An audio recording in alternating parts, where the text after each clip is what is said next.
Hola, muy buenas tardes a todos. Soy la licenciada Mayra Santiago y el día de hoy empezamos con las entrevistas sobre temas agrarios y nos honra con su presencia el abogado agrario Felipe Vera, quien hoy nos hablará sobre los latifundios.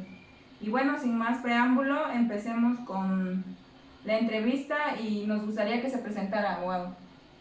Sí, muchas gracias a todos. Soy el licenciado Felipe Vera, abogado agrario, y con mucho gusto el día de hoy estaré respondiendo las preguntas que se me hagan y trataré de dar el concepto más acertado, pero si llega a tener algún error, pues desde luego son bienvenidas las críticas y las observaciones, y estamos a la orden, con todo gusto. Gracias, licenciado Vera. Ya entrando en el tema que nos ocupa, quisiéramos que nos explicara qué es un latifundio y cuál es su origen. Mire, los latifundios de manera general, en un sentido amplio, podemos decir que es el acaparamiento de tierras de una sola persona, y como tal me gustaría retomar el concepto que nos da el maestro de Pina Vara en el siguiente sentido. Nos refiere este autor que el latifundio es una finca rústica de grandes proporciones de tierra perteneciente a una o varias personas, considerada por su extensión como no conveniente. ¿Qué quiere decir con no conveniente? Pues que es excesiva.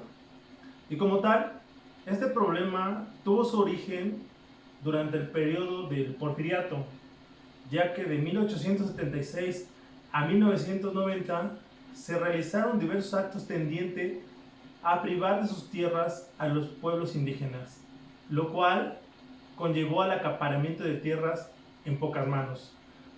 En este sentido, cabe recordar que el tema de los latifundios fue uno de los tantos motivos que provocó la Revolución Mexicana.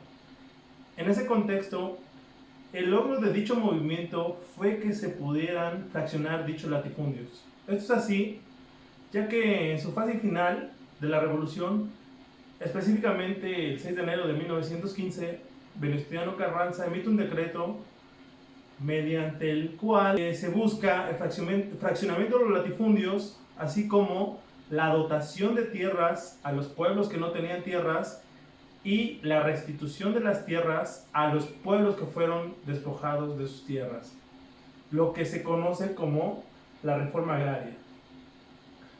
Aquí me gustaría retomar lo que establecía dicho decreto en su parte inicial. Mencionaba que una de las causas de mayor malestar de la sociedad era el despojo de los terrenos a los pueblos indígenas. En tales consideraciones, como ya mencioné, este decreto, que más tarde se convirtió en ley con la promulgación de la Constitución Política de los Estados Unidos Mexicanos del 5 de febrero de 1917, buscó como tal el fraccionamiento de los latifundios, haciendo mención en este momento que en la actualidad nuestra Constitución Política prohíbe dichos latifundios. Entonces, grosso modo, ese sería el concepto de latifundio y el origen de los latifundios, desde mi punto de vista muy particular. Muy bien, abogado. Ya nos dijo que están prohibidos los latifundios, pero ¿cómo saber si alguna persona está acaparando tierra y si existe un límite de tierras que debe poseer un individuo? La Constitución, en su artículo 27, fracción 15ª, no se establece cuáles son los límites de la pequeña propiedad. A su vez, la Ley Agraria, en su artículo 117 y 119, no señala los límites de la pequeña propiedad que debe poseer un solo individuo. Pero, antes de explicar cuáles son los límites, quisiera mencionar que la propia ley contempla tres tipos de tierras, siendo estas las siguientes. 1. Tierras agrícolas, tierras ganaderas, y 3. Tierras forestales. Ya con esta aclaración, ahora sí te puedo comentar los límites que un solo individuo puede tener en tierras agrícolas. Y son los siguientes. se considera pequeña propiedad agrícola la superficie de tierra de riego o humedad de primera que no exceda los límites siguientes. Primero, 100 hectáreas cuando no se dediquen al cultivo de algodón, plátano, caña de azúcar, café, heineken, hule, palma, vid, olivo, quina, vainilla, cacao, agave, nopal, árboles frutales. Y como ejemplo podemos poner que se siembre maíz, frijol, arroz, garbanzo, chile, etcétera, que no sean las que acabo de comentar. Un segundo supuesto son las tierras que se dediquen al cultivo de algodón. En este caso, el límite será de 150 hectáreas. Y un tercer supuesto son de 300 hectáreas si se destina al cultivo de plátano, de caña de azúcar, café, heineken, hule, palma, vid, olivo, quina, vainilla, agave, nopal o árboles frutales. Aquí cabe aclarar que las superficies que acabo de señalar se refieran a tierras de riego, pero en caso de que fueran de temporal, se multiplicará la superficie por 2. Si fueran de agostadero, se multiplicarán por 4 y por 8 en el supuesto que fueran de monte o agostadero en terrenos áridos. Por ejemplo, si tomamos como referencia el primero de los casos, es decir, si fueran de temporal, el límite serían de 200, si fueran de agostadero, 400 hectáreas, y si fueran de monte, sería de 800 hectáreas el límite. Este ejercicio, lógicamente, también aplicaría para los otros dos supuestos antes mencionados. Ahora bien, por lo que toca a las tierras forestales, el límite de la pequeña propiedad será de 800 hectáreas, y por lo que respecta a las tierras ganaderas, el límite será la superficie de tierra suficiente para mantener hasta 500 cabezas de ganado mayor o menor en su equivalencia, ¿no?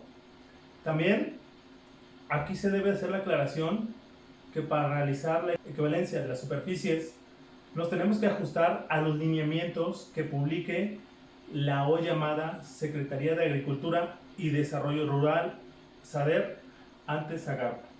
Finalmente, se debe precisar que las sociedades mercantiles por acciones pueden tener en propiedad este tipo de tierras, pero en ningún caso estas sociedades podrán tener en propiedad tierras de esta naturaleza en una extensión mayor que el respectivo equivalente a 25 veces los límites de la pequeña propiedad que señalamos con antelación. Ok, gracias. Finalmente, coméntenos, ¿qué pasa si una persona excede los límites de propiedad que acaba de mencionar?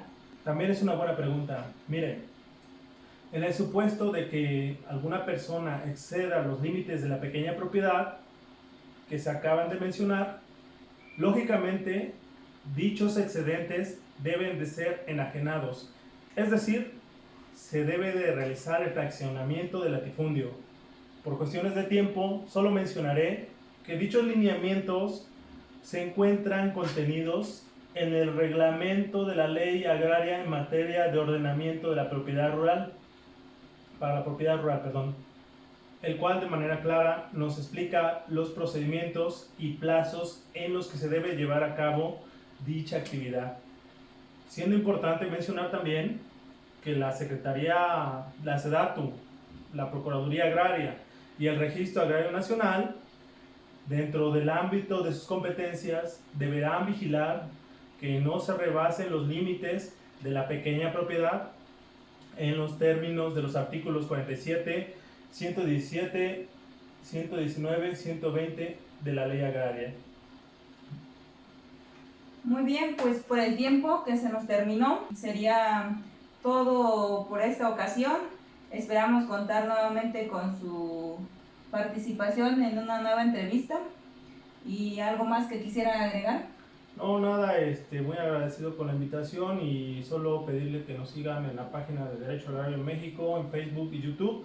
Y estamos a la orden para cualquier observación que se hagan a las preguntas que fueron respondidas y con todo gusto también aceptamos las críticas. Pues sería todo. Pues bueno, gracias. Saludos.